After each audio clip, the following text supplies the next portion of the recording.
Good morning. It's Wednesday.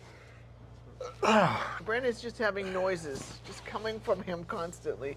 We're Brent and Amy Powell. We're realtors in Port Angeles and Sequim, and we work out of BrokersGroup Real Estate Professionals in Sequim, Washington.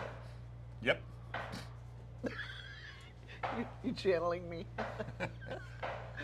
Anyway, last week we talked about some turnoffs. We still have more turnoffs that we thought we could mention, and then we thought we would add, expand our view to, what do they call it? Curb appeal. Curb appeal and positive things that we've seen in a house. Kind of pointers about selling your house. Yeah. So you're thinking of some other things. Negative things. Negative things Are you about. gonna sneeze again? Yeah. No, go ahead. You got it. I'll wait on the sneeze. At least turn away. I was. I'm still this. Go that way. I'll go that way. Anyway. We got that worked out. Married for 42 years. Yeah. So. Yeah. Anyway, so a negative I see is when you walk into a house this time of year, and for budgetary reasons or whatever, the seller has turned off all heat, and sometimes electricity. Yeah. Don't do that to us. Nobody wants that warm, cozy feeling of ice. Yeah. You get in there and you think, well, let's get out of this place. Yeah. And so it's really an unnecessary hindrance. Keeping the heat on, the power on, it's going to cost you, but not much in comparison to getting a good offer at the right time. Yeah. Okay, what else? Oh, smoke alarms that are going off that nobody, because the battery is dead, and that's beep every 30 seconds or a minute. Totally irritating.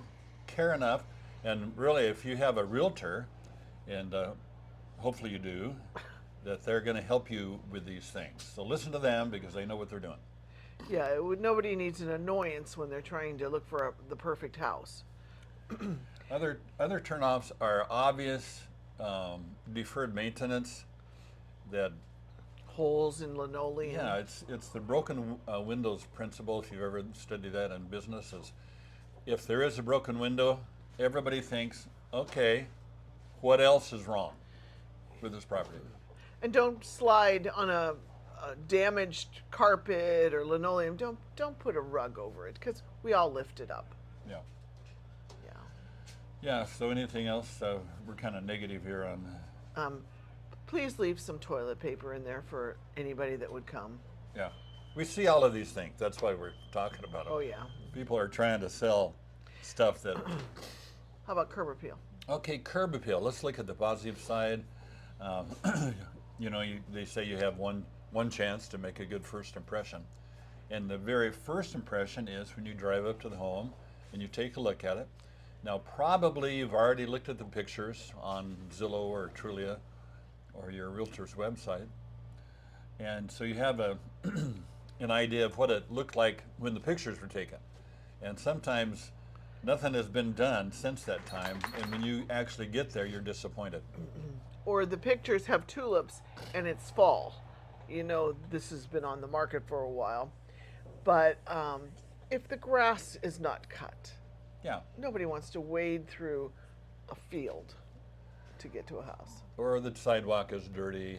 And it's just a little week by week maintenance that it's really not your realtor's responsibility to do that. It's your house. Hire somebody. Yeah, hire somebody.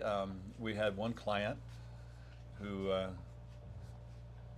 I have no idea which one. Well, you're talking. Graham's place. Oh. And so God bless him. And this is after he bought it, but he hired a very excellent Local boy, man, mainly Logan, to keep the place up. So it looks great. Logan goes out there every other week or so and mows, and they're not able to move right away, but it's worth it. It's an investment that's really worth it to keep your place looking great. Mowing the lawns, trimming the shrubs. Yeah, if you so going into a house, look at the door. Does it have grime all around the handle? Nobody wants to grab a handle on a filthy door. Take some Mr. Clean sponges. It'll come right off. Yep. It's worth 2 minutes of your effort. It's just that initial appearance, Yeah. you know, where you walk up or you drive up and they go, ah.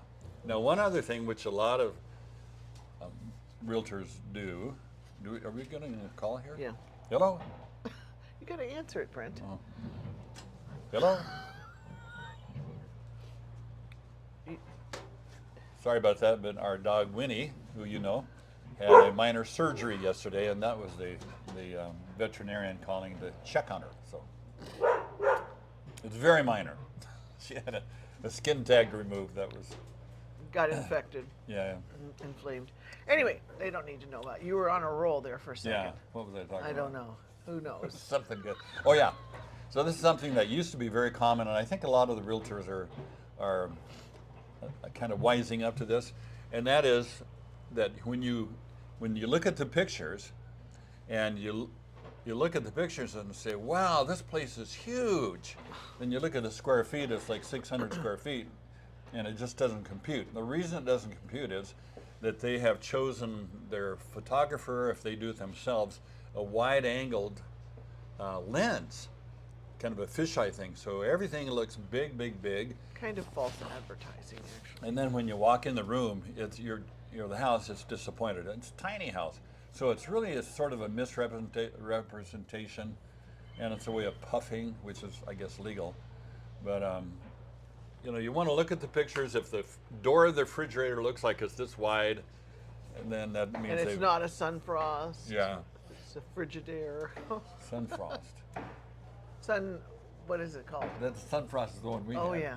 That's, What's the one that I'm thinking of? Sub-Zero. Oh, that one. Yeah, one of those really wide. It's the S expensive- word, so. Yeah. So what Anyway. else? Positives, warm. Do at least a little. Clean towels hanging in the bath. Sorry, jumped Yeah. in there. Yeah. Like we were at an inspection yesterday. They didn't have toilet paper, but they had towels, nice towels, so you could wash your hands and dry them. That was an effort someone made. They had snacks put out for the inspection, right? Yeah. Okay, your face was just kind of. Yeah. Well, because I enjoyed the snacks. Thank you. But Yeah. So, I mean, there's not a lot to say on this one, so we kind of Yeah. went through it quickly. So. that's probably enough. Yeah, we're a little shorter today. Next week we're going to start talking about manufactured homes and Yeah. the difference between a modular and a manufactured, And what you look at. and the pricing of the space rent is sort of hideous, and you've all commented about that. So we'll talk about that next week. Right. So have a great week, and we'll see you back on this weekend. He already killed it. No. Bye. Bye.